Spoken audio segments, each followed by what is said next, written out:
Good morning ચાંદની. ચાંદની, આજે પણ શરૂઆત આપણે નિફ્ટીની દિગ્ગજ કંપની રિલાયન્સથી કરશું. આપણે જોયું કે ફ્રાઇડેના પણ પોઝિટિવિટી આપણને જોવા મળી હતી પોઝિટિવ બ્રોકરેજ રિપોર્ટ બાદ.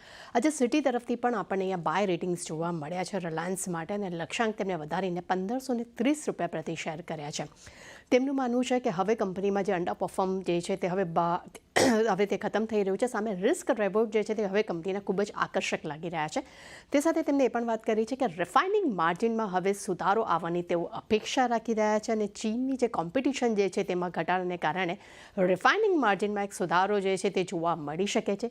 તે સાથે તેમનું એ પણ કહેવું છે કે ટેરિફ વધવાથી જીઓને આનો સૌથી મોટો ફાયદો થઈ શકે છે, અને સાથે ડેટા પ્રાઇઝિંગમાં સુધારો આવી શકે છે. 5G મોનેટાઇઝેશનમાં પણ એક ફાયદો થઈ શકે છે, અને કેટલાક ક્વાર્ટરમાં ખાસ કરીને રિટેલ સેગમેન્ટ છે ત્યાં થોડો એક નરમાશ જોવા મળી શકે છે. પરંતુ ઓવરઓલ એક પોઝિટિવ રિપોર્ટ્સ રિલાયન્સ માટે આવતો જોવા મળી રહ્યો છે. એન્ટીપીસી પર બર્નસ્ટેન્ડ તરફથી આપણને આઉટ પરફોર્મ રેટિંગ જોવા મળ્યા છે.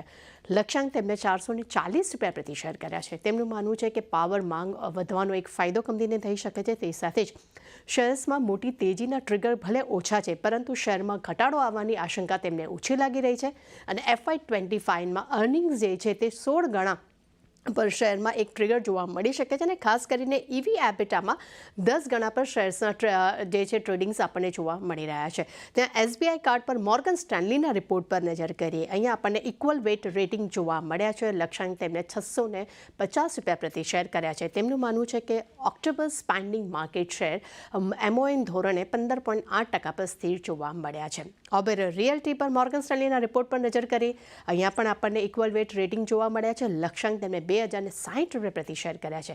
તેમનું માનવું છે કે મેનેજમેન્ટને સારી માંગની અપેક્ષા છે, અને સામે 3 થી 4 વર્ષમાં પ્રોજેક્ટમાં 30 થી 40% APS ગ્રોથની તેઓ અપેક્ષા રાખી રહ્યા છે, અને સામે લક્ઝરી જે મેનેજમેન્ટ જે સેગમેન્ટ જે છે તેમાં એક લક્ષ્ય જે છે તે વધુ મજબૂત જોવા મળી રહ્યું છે, અને તેનો સપોર્ટ માર્જિનને પણ મળતો જોવા મળી શકે છે. DLF પર મોર્ગન સ્ટેનલીના રિપોર્ટ પર નજર કરીએ. અહીંયા આપણને ઇક્વલ વેટ રેટિંગ જોવા મળ્યા છે.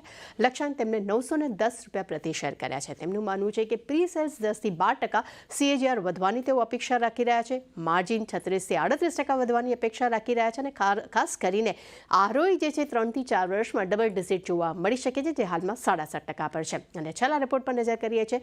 ટ્રેક્ટર ઇન્ડસ્ટ્રીઝ પર HSBCનો રિપોર્ટ છે, જેમાં તેમને મહિન્દ્રા માટે બાય રેટિંગ્સ આપ્યા છે. લક્ષ્યાંક તેમને ₹3390 પ્રતિ શેર કર્યા છે. સામે પરંતુ તેમને એસ્કોટ કુબોટા માટે રિડ્યુસ રેટિંગ કર્યા છે.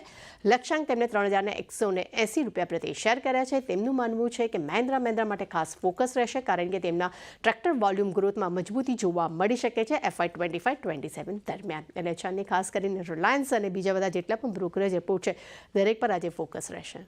જી તૃપ્તિ, આભાર.